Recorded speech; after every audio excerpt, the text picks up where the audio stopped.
Welcome back. Now, British society is dominated by the privately educated. That's according to the Education Secretary himself, Michael Gove, who says the imbalance is morally indefensible. Well, Tory backbencher Nadine Dorries has accused the government of being too posh, and this week Nick Clegg will launch an initiative to try to break the grip of public schools on the British establishment. So does a private education make you more likely to be successful? I'm joined by Nadine Dorries and the former Transport Secretary and Labour peer Lord Adonis. Conservative MP Nadine Dorries, as I say, and we've got the leader of UKIP, the United Kingdom Independence Party, of course, Nigel Farage. Well, let's put it out there, morally indefensible. And I mean, Lord Adonis, are we too posh? Are we dominated by the posh in this society? Half of all students at Oxford and Cambridge went to public schools, so it's no surprise that they dominate the elite. The big issue facing us, of course, is how we systematically improve state schools so that we get that half down because the quality of the state schools is improving. That is happening. But I mean, do you agree with Michael Gove's analysis at the moment? Too many of them. It's a straight fact that they dominate society. But you can take two views of this. You can hold up your hands in horror and say it's terrible, or you could do something about it. And I've been in the business for the last 20 years of trying to do something about it. And the only way you can tackle this systematically is by investing in state schools, improving the quality of teaching, because it's no surprise that the private schools have most of the best teachers. Why? Because of the salaries they pay and because of the status that they've got. We've got to systematically deal with the roots of why state schools haven't been performing so highly. And once you deal with that, they get their A-levels, they go to university. Some people will say, is that just elites. envy? You want to break that virtuous circle. It's fairness. It's not envy, it's fairness. What you want to do is to give everybody an equal chance, and that can only happen by the state schools being as good as those private schools. Let me put it another way. I mean, Nadine Dorries, you know, you've accused your leaders of being too posh, don't know the price of milk and all the rest of it, price of a pint of milk. Does it matter if they're any good? Well, can I just say, Andrew, you were saying exactly what you've just said now for the entire 13 years that Labour were in power, and you were actually designing and implementing education policy.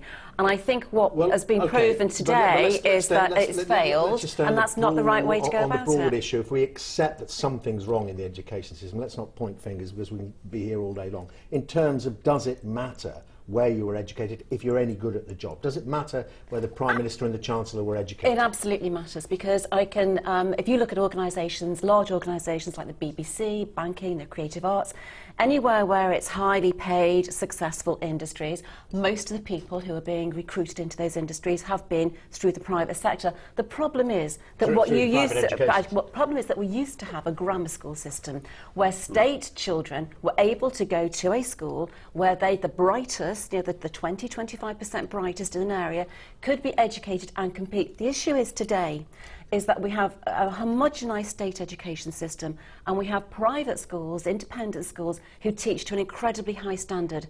So when organisations like the BBC want to employ somebody, they want the best, and the best are coming from the private sector. The state sector children cannot compete. And so what we need to do is we need to stop the Labour-imposed ban on grammar school education and bring back grammar school. But do we continued it. Private schools, or leave them alone and try and make the state schools better? I tell you this, the private schools have got better. You know, I went to a private school, Dulwich College in South London. When I was there, 50% of the boys that were there, in fact, were there on assisted places, so we had a mixture. We were like a super grammar. 25 years on, my son went there. There are now no assisted places, and it's all about money. But I have to say, the standard of education, not just academically, but in terms of learning about sport and the rest of life, in the private sector is brilliant. The last thing we should do is try and tear that down. What we have to do is to give those that are able the best opportunity. Now, I think getting rid of the grammar schools is probably the biggest mistake we've made in terms of social mobility in this country in the last half a century. There are just 164 grammar schools left in this country, and I think what we need to do is selection. Andrew Neil did a very good documentary about this. Yeah. When you go to a selective school, you are told, regardless of the fact your parents haven't got money, you're as good as anybody, and we've lost that. Okay, I mean, and it comes back to you, Andrew Adonis. I mean, you both our other guests have made that charge there, that really it's the grammar school system having gone that means that everything else is the best comprehensive schools perform as highly as grammar schools for their best students. They don't perform as well as the independent schools. Andrew, when it comes to independent schools, the best, including in places very close to where many of the public schools are. There's nowhere in the country where standards have risen higher in state education than in London. But we do need, when it comes back to independent schools, Nigel is right. Nigel is right. They have improved in the last last 20 years. They have. But let's be clear why. They spend twice as much per head, twice as much as state schools. They have class sizes which are half the size, and of course they not only select by ability, they select by class. Let's be clear what happens in the private schools. No. That's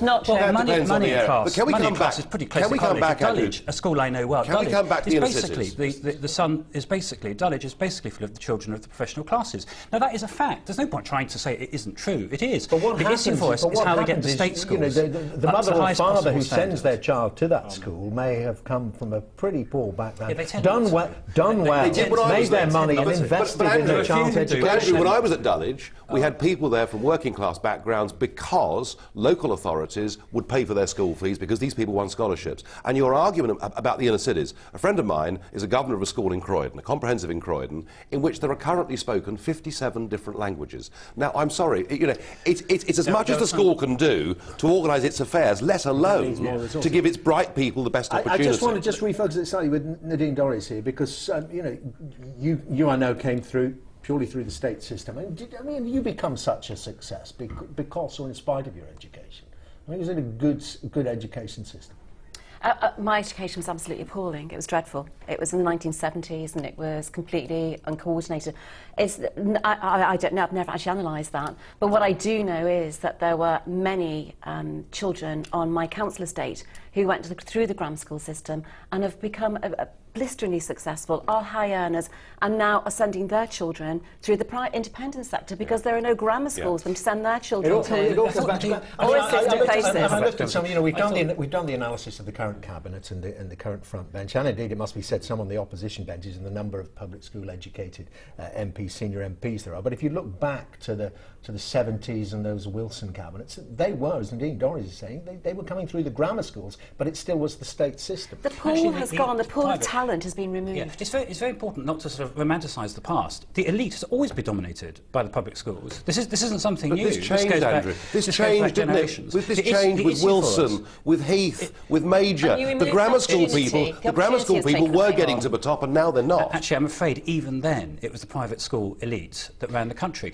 The issue, of course, they may have run the country, but there was a fair representation at other levels of people from the grammar school system. What you did was you took away the opportunity for kids from my council estate to become leaders of the future. Nadine needs to ask why is that her government, it's a Conservative government that's in office at the moment, is not bringing back the grammar schools. Why? Because there would be one hell of a row in these communities if you started saying to 3/4 of the people, including a good proportion of the local middle class, that they can no longer get into what is regarded locally as a good school. That in most of these communities, there are now excellent academies and comprehensive schools. The issue isn't that there aren't good schools and they're getting good results. It's how do you steadily increase the numbers who are achieving at the highest levels. We are running out of time as ever, but there is that point. There are some great comprehensive schools, but again, the sharp-elbowed middle classes nowhere to move to get in there and get that education for nothing. Well, that certainly happened, isn't it? And but there's nothing wrong with parents wanting the best for their children. We shouldn't condemn that, which is probably why Diane Abbott sends her boy to a private school, and lots of people do that. I think the point is this.